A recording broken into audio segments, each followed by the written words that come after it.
Connaissez-vous la période napoléonienne? Nous avons tous étudié Napoléon en cours d'histoire, mais aujourd'hui je souhaite vous parler d'un personnage mystérieux, complexe, qui a su marquer l'histoire. Messieurs, mesdames, Joseph Fouché. Mais d'où vient-il et comment s'est-il forgé? 1759-1820. Joseph Fouché, né dans la région de Nantes, est issu d'une famille de pêcheurs. Il est donc né dans une famille avec peu de moyens. À l'époque, la seule solution, la seule possibilité pour accéder à une classe sociale supérieure était de se diriger vers le clergé. Ainsi, Joseph Fouché a mené une vie religieuse jusqu'à ses 30 ans où il enseignait à de jeunes élèves la chimie. Il s'est peu à peu intéressé à la politique.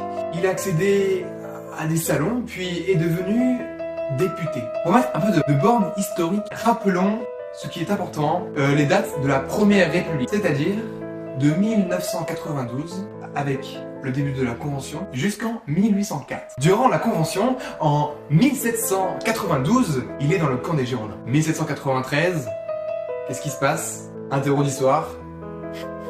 Qu'est-ce qui se passe en 1793? La Révolution française, la mort de Louis XVI. Yes, la mort de Louis XVI. Où Joseph Fouché, malgré les opinions de son camp, vote la mort de Louis XVI. Et ainsi, change de camp. Se dirige vers les montagnards. Et c'est là que toute sa personnalité rentre en jeu. Joseph Fouché fait volte-face, fait des pirouettes. Joseph Fouché change de camp sans arrêt. Il n'a pas d'opinion basée sur des valeurs, sur des principes.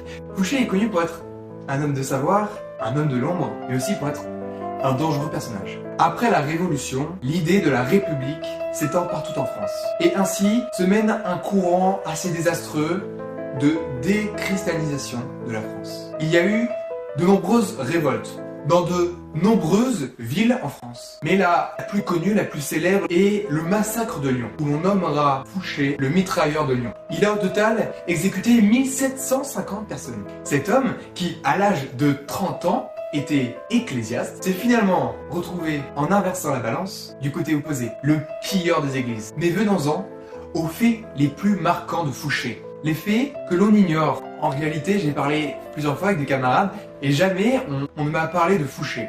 Jamais on a su vraiment ce qu'il faisait. Fouché a été connu pour être le ministre de la police sous Napoléon. Il faut savoir que Fouché était au courant de tous les faits dans Paris.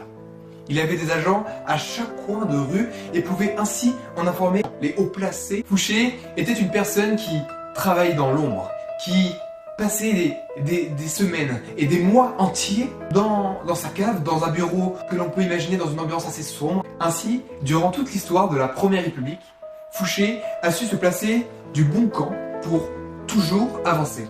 Un dernier film marquant est lors de la période des 100 jours. Napoléon nous revient de l'île d'Elbe. Napoléon revient au pouvoir. Mais la personne la plus influente, juste après Napoléon, est Joseph Fouché. À la fin de la période des 100 jours, a négocié avec les royalistes, avec la famille et les proches de Louis XVIII. C'est à ce moment que finalement, Joseph Fouché a vendu Napoléon. C'est quand même, je trouve, assez exceptionnel de se dire qu'un homme dans l'ombre eut quelques échos du nom, mais cet homme a littéralement changé l'histoire de la France. Et bien, je vous remercie les gamers de m'avoir écouté. J'espère avoir suscité votre curiosité. Restez curieux.